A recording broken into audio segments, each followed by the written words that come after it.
Devayani madam வந்து என்னுடைய கடலை எண்ணெய், நல்லெண்ணெய், தேங்காய் எண்ணெய் யூஸ் பண்ணுறாங்க. அதுதான் அவங்க யூஸ் பண்ணுறாங்க. அவங்களுக்கு உடம்பு சரியில்லை, வயிறு வலி இருந்தால் கூட தேங்காய் எண்ணெயை தடவிடுவாங்க வயிற்றில். எங்கே அடிபட்டாலும் தேங்காய் எண்ணெய், என்னோடய தேங்காய் எண்ணெய்க்கு அவ்வளோ மகத்துவம் இருக்குதுன்னு அவங்களுக்கு தெரியுது. அவர் ஒரு மனநோயாளியாக மாறிட்டார், இந்த மாதிரி எல்லாம் சொல்லியிருக்காங்களாம். நான் பார்க்கல. நான் வந்து அந்த மாதிரியான அன்வான்ட் திங்ஸ்க்கே போகிறதில்லை. இப்போ அம்மாவுக்கு உடம்பு சரியில்லை சொன்னேன், ஸ்ட்ரோக் வந்துடுச்சு, கை கால் தலை இப்படி போயிடுச்சு, சரியாக ஆகலை. அதுக்காக தூக்கிட்டு போய் நாங்கள் ஆஸ்பத்திரியில் போட்டு அவங்கள வந்து பயங்கர சிகிச்சை கொடுத்து மேல் இதெல்லாம் பண்ணலை. அப்படியே கொடுங்க போதும் அப்படின்னு ஆஸ்பத்திரியிலேருந்து எடுத்துகிட்டு வீட்டுக்கு கொண்டு வந்து வச்சுட்டோம். நான் வந்து இந்த பொருட்கள் எல்லாம் பண்ணிவிட்டு ஒரு 2-3 மாதமாக என் வீட்டு வாசலில் கடை போட்டிருந்தேன். தினமும் காலையில் 6 மணிக்கு 5 மணிக்கு எழுந்துருவேன். ரெடியாக பட்டையெல்லாம் போட்டுட்டு வேஷ்டியெல்லாம் கட்டிட்டு 5:45 6 மணிக்கே கடை திறந்துடுவேன். ஒரு டேபிளை கொண்டு போய் வச்சு அதில் இதெல்லாம் அடிக்கிடுவேன். பெரிய இன்வெஸ்ட் பண்ணிட்டு நம்ம ஒரு விஷயத்தை செய்கிற அளவுக்கு நமக்கு அந்த ஐடியா எப்பவுமே இல்லை. சினிமாவில் கூட இன்வெஸ்ட் பண்ணிட்டு பண்ணணுங்கிறத நான் ரொம்ப தாங்கக்கூடிய இன்வெஸ்ட்மெண்ட்.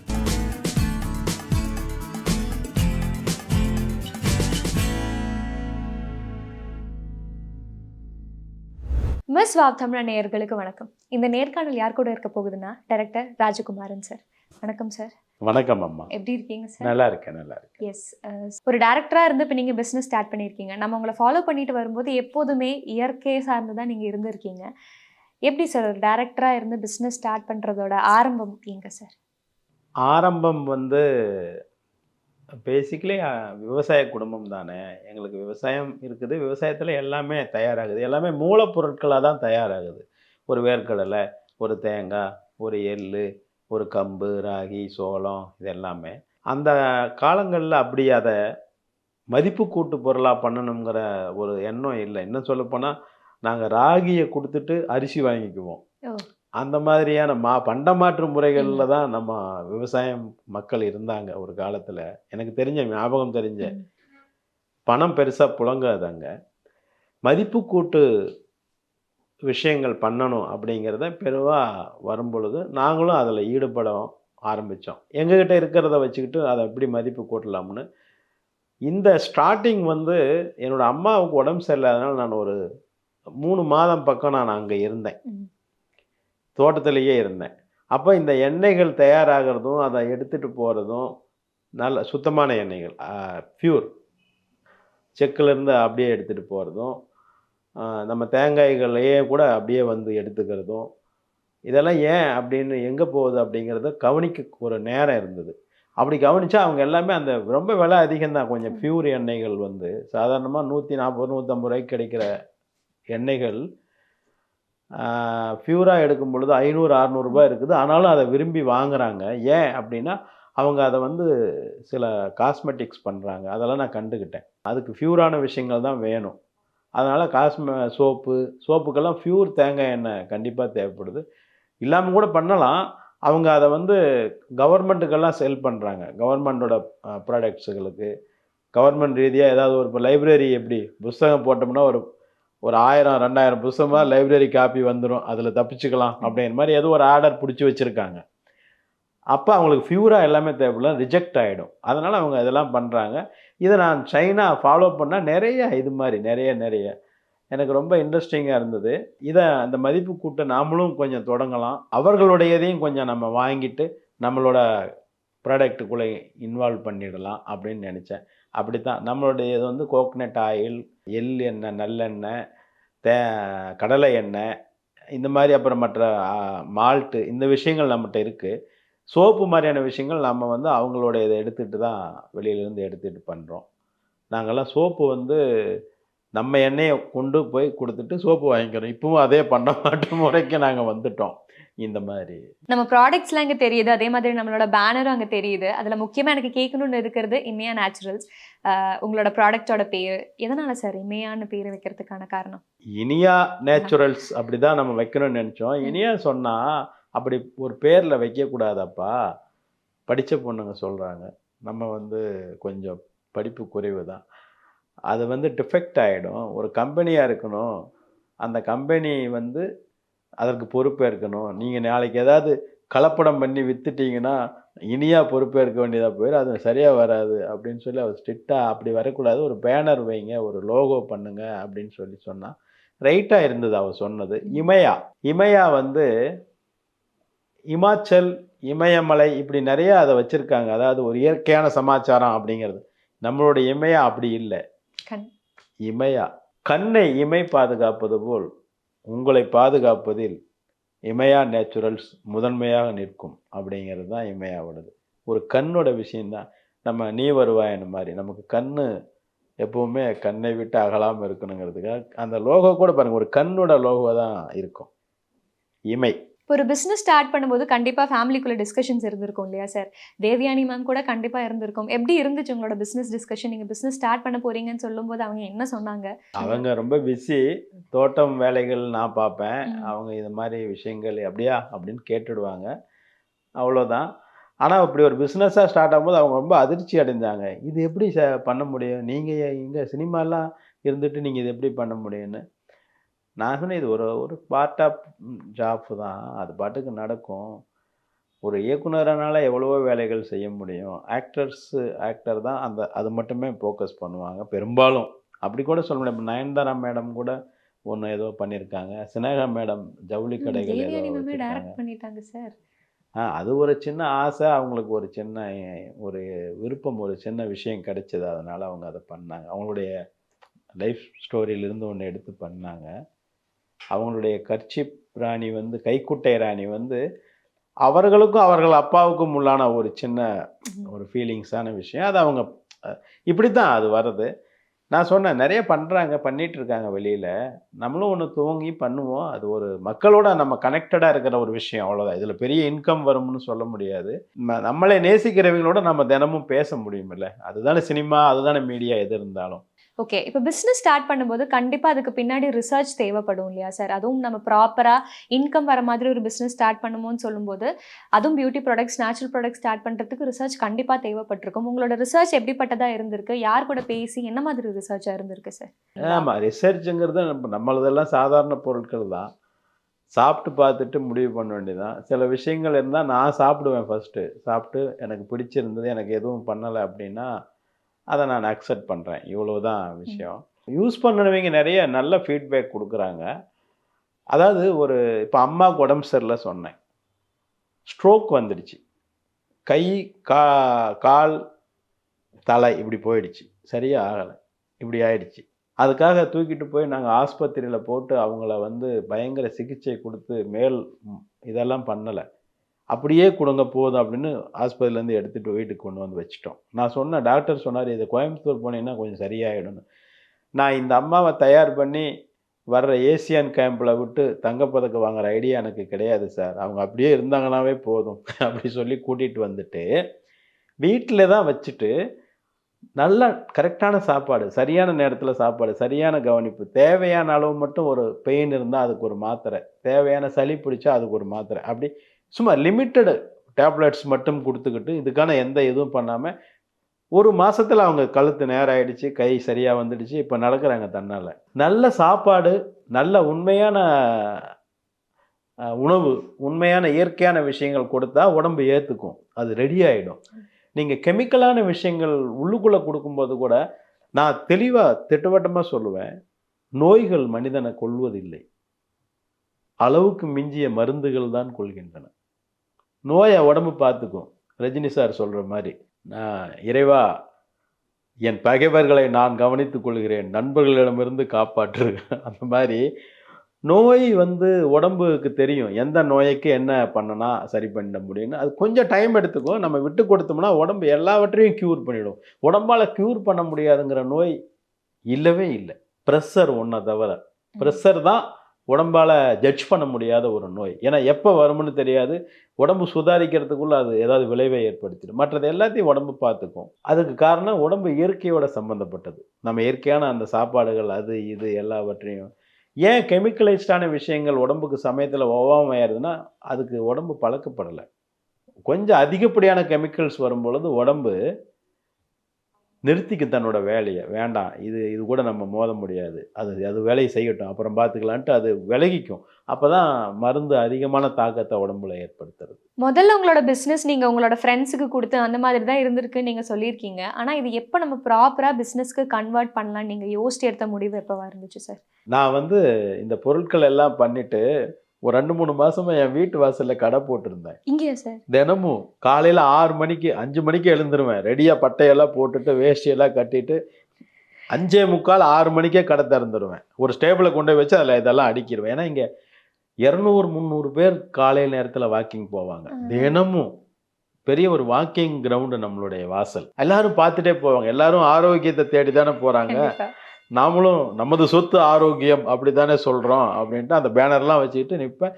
வாங்கிட்டு போவாங்க ஒவ்வொன்றா. இப்படியே அவங்களுக்கு இன்ட்ரொடக்ஷன் பண்ணிட்டு இருந்தேன். அதே நேரத்தில் ஆன்லைன் பில்ட் பண்ணிகிட்டே இருந்தாங்க.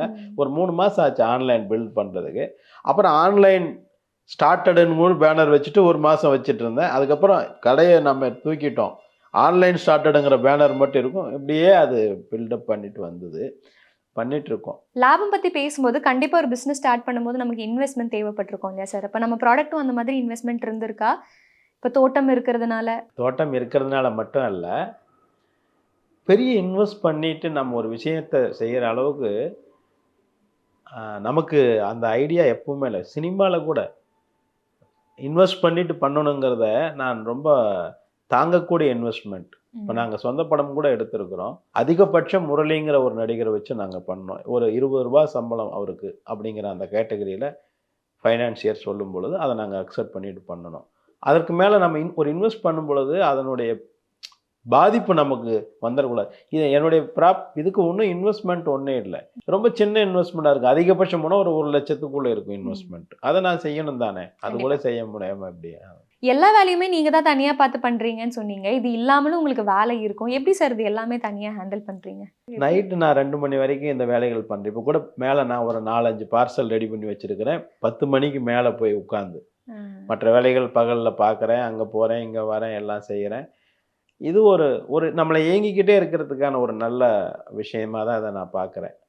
சும்மா நான் இப்போது ஒரு ஃபோன் எடுத்துக்கிட்டு அதில் ஏகப்பட்ட இப்போ என் மேலே ஏதோ பயங்கர வைரலான ஏதோ ஒரு வந்துட்டு இருக்குதான்.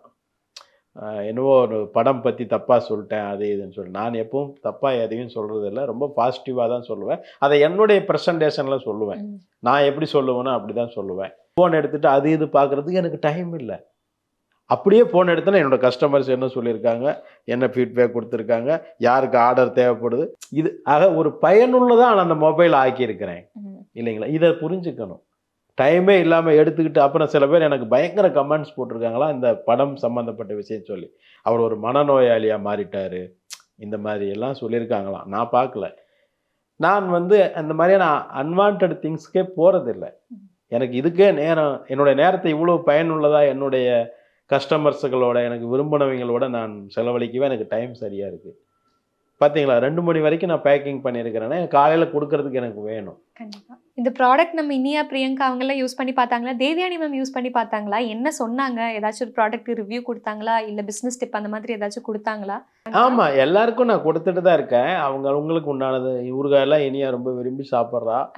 ஆமாம். அப்புறம் எல்லாமே அவங்க இங்கேருந்து எடுத்துக்கிறாங்க. சமையல் எண்ணெய்கள் நம்ம எப்போவுமே சமைக்கிறது தான். இருந்தாலும் இப்போ பாட்டிலில் போகுது. முதல்ல ஒரு 5 லிட்டர் கேனில் ப்ளைனாக எடுத்துகிட்டு வந்து வைப்பேன். வரும்பொழுது நான் கொண்டுட்டு வருவேன். ஒரு 2-3 கேன் எண்ணெய்கள் கொண்டு வருவேன். அப்போ இருந்த விக்ரமன் சார் வீட்டில் கொடுப்பேன். ஒரு கேன் கொடுத்துருவேன். எங்கள் வீட்டில் வைப்பேன். விளக்கெண்ணெய், நல்லெண்ணெய், தேங்காய் எண்ணெய் எல்லாமே நம்ம எடுத்துகிட்டு வருவோம். இப்போ எமையா லோகோவோடு அது போகுது. தேவயானி மேடம் என்னுடைய கடலை எண்ணெய், நல்லெண்ணெய், தேங்காய் எண்ணெய் யூஸ் பண்ணுறாங்க. அதுதான் அவங்க யூஸ் பண்ணுறாங்க. அவங்களுக்கு உடம்பு சரியில்லை, வயிறு வலி இருந்தால் கூட தேங்காய் எண்ணெயை தடவிடுவாங்க வயிற்றில். எங்கே அடிபட்டாலும் தேங்காய் எண்ணெய், என்னோடய தேங்காய் எண்ணெய்க்கு அவ்வளோ மகத்துவம் இருக்குதுன்னு அவங்களுக்கு தெரியுது. அது மாதிரி சமையலுக்கு அந்த கடலை எண்ணெய் தான் அவங்க யூஸ் பண்ணுறாங்க. வேறு எண்ணெய் யூஸ் பண்ண மாட்டாங்க. நல்லெண்ணெயும் அப்படி தான். அதை விட விளக்கெண்ணெய் ஒன்று இருக்குது. நானே இப்போ ஒரு கண் கட்டி மேலே வீங்குது, நைட்டில் பார்க்குறேன். இந்த வேலையெல்லாம் முடிச்சுட்டு வந்து என்னடா அது இப்படி இருக்குதுன்ட்டு அப்படி 2 சொட்டு எடுத்து அந்த மேலே தடவிட்டு தூங்கிட்டுனா காலையில் இருந்துச்சா சாதாரணமாக இருக்கும். அவ்வளவு பவர்ஃபுல்லான விளக்கெண்ணெய், ஒன்றுமே இல்லை அதில், வெறும் எண்ணெய் தான் அது. அப்படி இருக்குது. அவங்க ரிவ்யூ கொடுக்குறதோ டிப்ஸு கொடுக்குறதோ இல்லை இப்படி பண்ணுங்கிறதோ அவங்க இந்த இடத்துல இல்லை. அந்த ஃபோட்டோ ஒன்று இருக்குது பின்னாடி தேவயானி இருக்கிற மாதிரி. இது வந்து என்னுடைய உறவினர்கள் வீட்டுக்கு அவங்க போன போது 3 பேரும் சேர்ந்துட்டு செல்ஃபோனில் எடுத்த ஒரு ஃபோட்டோ. செல்ஃபோனில் எடுத்துட்டு நான் தான் ரெடி பண்ணி அனுப்புனேன். ஒரு 2-3 வருஷம் 4 வருஷத்துக்கு முன்னாடி. அது மெயிலில் அனுப்புனதுனால மறுபடியும் போய் தேவயானி ஃபோட்டோஸ்ன்னு தேடும் பொழுது அதில் மெயிலில் இது இருந்தது. பரவாயில்லையே 3 பேரும் இப்படி விரலெல்லாம் காமிச்சிட்டு இருக்காங்களே, இதை வச்சு நாம் ஏன் டிசைன் பண்ணக்கூடாதுன்னு பண்ணிட்டேன். அவங்கள்ட்ட நான் பர்மிஷன் கேட்கல. பார்த்தாங்க, ஒரு பொது இடத்துல வந்து பார்த்தாங்க. பச்சைபாஸ் கேத்தாப்புல ஒரு ஆர்ட் எக்ஸிபிஷன் வந்தது. 3 நாள் நடந்தது. அதில் தான் ஃபஸ்ட்டு டைம் நான் ஒரு வெளியில் போய் ஒரு ஸ்டால் பண்ணுறேன்.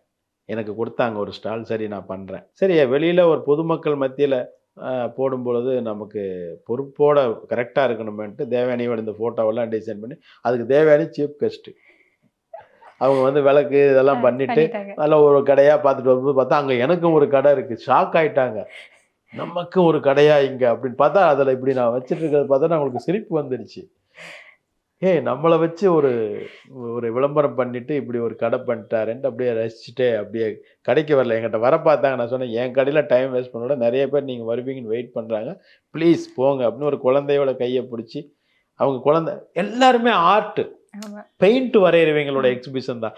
எனக்கு மட்டும்தான் ஃபுட் ப்ராடக்ட்ஸோட ஒரு ஷாப் கொடுத்து ஓவியர் கண்ணன் அவர் தேவயானி மேடம் வரணும்னு சொல்லும்போது இதையெல்லாம் தெரிஞ்சுட்டு சார் உங்களுக்கு ஒரு ஸ்டால் கொடுத்தா நீங்கள் வர்ணிக்குவீங்களா? நாங்கள் எனக்கு பழக்கம் இல்லை சார், இங்கே தான் தினமும் வாசலில் போடுறீங்களா சார், அதே தான் அங்கே போடுங்க. சரி சார்னு சொல்லிட்டேன். அவர் ஒரு பெருந்தன்மையோடு அதை கொடுத்தாரு.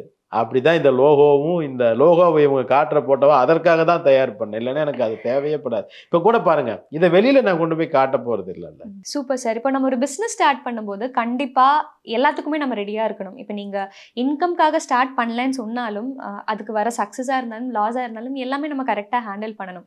ஒரு பிஸ்னஸ் ஸ்டார்ட் பண்ணதுக்கப்புறம் நீங்கள் அதுலேருந்து கற்றுக்கிட்ட ஒரு விஷயம், பிஸ்னஸ்லேருந்து எடுத்துக்கிட்ட ஒரு விஷயம்னா என்னவாக இருக்கும்? கற்றுக்கொள்வது என்பது நாம் ஒரு விஷயத்தை பார்க்குறதுல இருக்குது.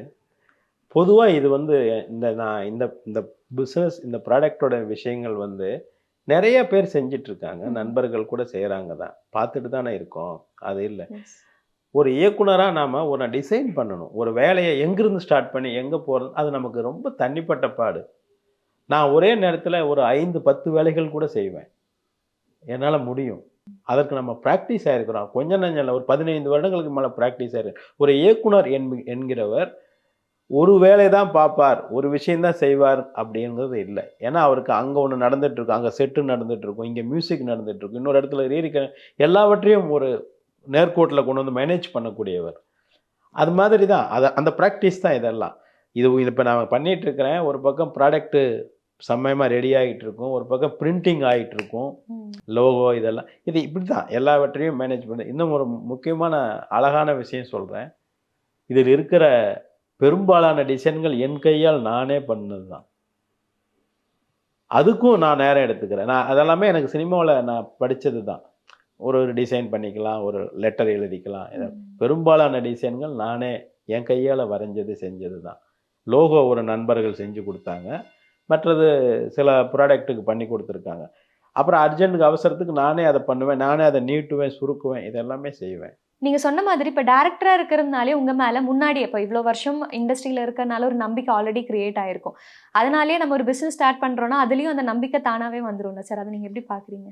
நிச்சயமாக அவங்க நிறைய பேர் அதை சொல்கிறாங்களே, நீங்கள் கொடுக்கறதுனால நாங்கள் கண்ணை மூடிட்டு வாங்குறோம் சார், அப்படி தான் அவங்க சொல்கிறாங்க. நம்முடைய அது வந்து ஒரு ஃபேன் ஃபாலோவர்ஸிங் தான், அப்படி தான் நம்ம நினைக்கணும். ஆனால் என்ன அப்படின்னா இதில் என்ன லாபம் வந்துடும் இல்லைங்களா? இப்போ என்னுடைய சோப்பு ஒரு 135 ரூபாய்க்கு அந்த சோப்பு இருக்குது. இதே சோப்பு நீங்கள் வேறு நெட்டில் வேறு அமேசானில் பார்த்தா 200 ரூபா 175 ரூபா அப்படியெல்லாம் கூட இருக்குது. நான் ஒரு சின்ன ஒரு 20 ரூபா மார்ஜின் வச்சுட்டு அந்த சோப்பு போடுறேன். 20 ரூபா மார்ஜினில் ஒரு 10 சோப்பு விற்றா எவ்வளோ வரும்? 200 ரூபா வருமா?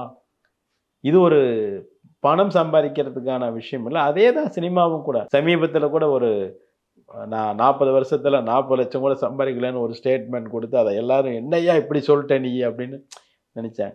நான் உண்மையை சொல்கிறேன். ஏன்னா சினிமாவுக்கு நான் பணம் சம்பாதிக்கணுங்கிற எண்ணத்தோடு எனக்கு வரல. நான் நல்ல படைப்புகள் என்னை ஈர்த்தது. நாமளும் இது மாதிரி ஒரு படைப்பாளி ஆகணும், ஒரு புகழோட ஒரு நல்ல படைப்புகள் பண்ணணும், இதுதான் மைண்டில் இருந்தது. அது நம்ம பண்ணியிருக்கிறோமா இல்லையா? நீங்கள் எதை நோக்கி இந்த உலகத்தில் நகர்கிறீர்களோ அதை அடைவீர்கள். நாம் புகழை நோக்கி தான் அடைஞ்சேன், பணத்தை மைண்டில் கூட வச்சது இல்லை. அதனால் இன்னைக்கு வரைக்கும் இப்போ இந்த பிஸ்னஸை கூட நான் பணத்தை மைண்டில் வைக்கலையே. 20 ரூபா தான் வரும் மார்ஜின்னா அது ஒரு ஒரு கிரியேஷன் தான். இது கூட எனக்கு ஏகப்பட்ட கிரியேஷன் இருக்குது இதுலேயும். இப்போ இங்கே நிறைய ப்ராடக்ட்ஸ் நம்ம பார்க்குறோம், அது இல்லாமல் வேறையும் ப்ராடக்ட் ஸ்டார்ட் பண்ணலான்னு இருக்கீங்களா சார்? அப்படின்னா என்னென்ன ப்ராடக்ட்ஸ் இன்னும் ஸ்டார்ட் பண்ணுறதா இருக்கீங்க? வரும், மக்கள் தேவைக்கேற்ப வரும். அதான் இப்போ சாம்பார் தூள் அருமையாக வந்திருக்குது, அது கொடுத்துருக்கோம். அது கூடவே இப்போ 65 ஃப்ரை பண்ணுற அந்த மசாலா இருக்குது, அது எடுத்திருக்கோம். இப்போ 65னாவே அதில் மேலே போட்டுருவாங்க சிக்கன் 65 அப்படின்னு சொல்லி, இல்லையா? நான் அது போடலை. எப்படின்னா அது ஒரு நான்வெஜ் ஐட்டம், எல்லாருக்கும் பிடிக்கும்னு சொல்ல முடியாது. அதனால் நான் 65 மசாலா தூள்னு தான் போட்டிருக்கிறேன். அந்த அப்புறம் அதுக்கு கீழே கூட காளான் ஃப்ரை படம் தான் போட்டிருக்கிறேன். அதுக்கு கீழே கூட பாலாடை கட்டி, காளான், வெண்டைக்காய், கத்திரிக்காய் இப்படி எல்லாவற்றையும் பிசைஞ்சிட்டு நீங்கள் ஃப்ரை பண்ணிக்கலாம் அப்படின்ட்டு ரொம்ப சின்னதாக கீழே நான்வெஜ் ஆல்சோன்னு தான் போட்டிருக்கேன். ஏன்னா ஒரு விஷயத்தை எப்படி ப்ரெசென்ட் பண்ணணும்னு இருக்குது. பொதுவாகவே அந்த பவுடரை சிக்கன் 65 இல்லைன்னா ஃபிஷ் ஃப்ரைக்கு தான் யூஸ் பண்ணுவாங்க. அப்படி இல்லையே, இப்போ தேவயானியெல்லாம் வந்து பெரும்பாலும் அந்த பாலாடை கட்டி தான் அதில் புரட்டி சாப்பிட்றாங்க. அவங்களுக்கு அந்த சிக்கன் அதெல்லாம் பெருசாக அவங்க சாப்பிடவே மாட்டாங்க, இல்லையா? இப்படி நம்ம அதை சிக்கன் 65 அந்த 65 மசாலா தூள் அப்படின்னு தான் போட்டிருக்கிறேன். நீங்கள் வேறு கம்பெனிகளை பார்த்தா எப்படி இருக்குன்னு தெரியல. அது போல் நம்மக்கிட்ட வெயிட் லாஸ் பூஸ்ட்னு ஒரு பவுடர் இருக்குது. பொதுவாக வெயிட் லாஸுங்கிறத வெயிட் லாஸ் பவுடர்னு தான் சொல்லுவாங்க. வெயிட் லாஸ் பவுடராக இருந்தால் அது ஒரு நல்ல விஷயம் கிடையாது. வெயிட் லாஸ் பண்ணுறதுக்கு ஏதோ ஒரு கெமிக்கல் கொடுக்குறாங்க அப்படிங்கிறத அதனுடைய மீனிங்காக வந்துடும். அது ஒரு பவுடர் அப்படிங்கிற பேரில் சொல்லப்பட்டேன். நான் weight loss boost, weight loss பண்ணுவோம் ஆனால் இது பூஸ்ட் கொடுக்கும் அப்படிங்கிறது. இது வந்து ஃபுல்லாகவே வெயிட் லாஸ் பூஸ்ட்டு நம்மளுடைய காட்டு யானம் அரிசி, கருப்பு கவுனி அரிசி, ரத்தசாலி ரைஸு, அப்புறம் இன்னும் இருக்கிற பல ரொம்ப புரோட்டீனான நல்ல பொருட்களை கொண்டு தயாரித்து, பெப்பர் கூட அதில் இருக்குது, தயாரித்து ஒரு பவுடரான அதை விஷயம் பண்ணிவிட்டு அதை காலையில் சாப்பிட்றதுக்கு கொடுக்குறோம் வெயிட் லாஸ் பண்ணுறதுக்கு. இவ்வளோ ப்ரோட்டீன்ஸ் இணைஞ்சது.